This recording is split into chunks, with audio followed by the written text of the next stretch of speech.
Praise Lord. आप सबों को जय मसीह की। दूसरा तीमुथी उसका 5वां अध्याय और पहले पद में लिखा है कि अंतिम दिनों में कठिन समय आएंगे, और सचमुच में बहुत ही कठिन समय आ गया है।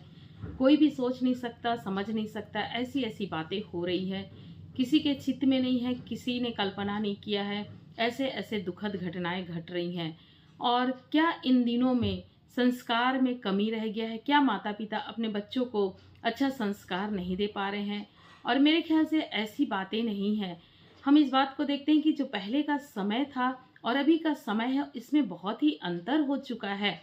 अभी कुछ ही दिनों पहले मैंने एक आर्टिकल पढ़ा, और एक बुजुर्ग माता थी जिसे वृद्धाश्रम में रखा गया था।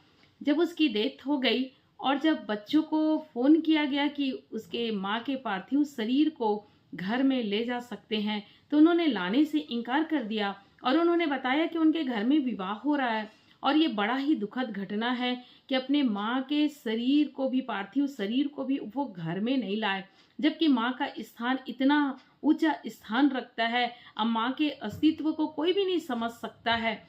और आज के समय में लोग, बच्चे जो हैं, वो अपने माता पिता को साथ में रखना नहीं चाह रहे हैं, उनकी बातों को सुनना नहीं चाह रहे हैं, उनकी बातों को समझना नहीं चाह रहे हैं। और ये बहुत ही कठिन समय है। बाइबल में लिखा हुआ है, यदि आप मत्ती रचित सुसमाचार उसके 24 अध्याय और 12 पद में पढ़ेंगे, तो वहां पर लिखा हुआ है कि अधर्म के बढ़ने से बहुतों का प्रेम ठंडा हो जाएगा। और आज का समय जो है वो अधर्म का समय है। अधर्म बहुत तेजी से बढ़ रहा है, इसलिए बहुतों का प्रेम ठंडा हो गया है। मेरे प्रियो, केवल एकमात्र जीवन देने वाला प्रभु यीशु मसीह है, जो हमारे जीवन में अपने प्रेम को भर देता है। और जो मसीही लोग हैं, जो सच्चे मन और हृदय से यीशु मसीह को ग्रहण किए हैं, उनके अंदर प्रभु का प्रेम है। और जिनके अंदर प्रभु का प्रेम है, वो आपस में भी प्रेम रखेंगे, एक दूसरे से प्रेम रखेंगे, एक दूसरे के हित के लिए सोचेंगे।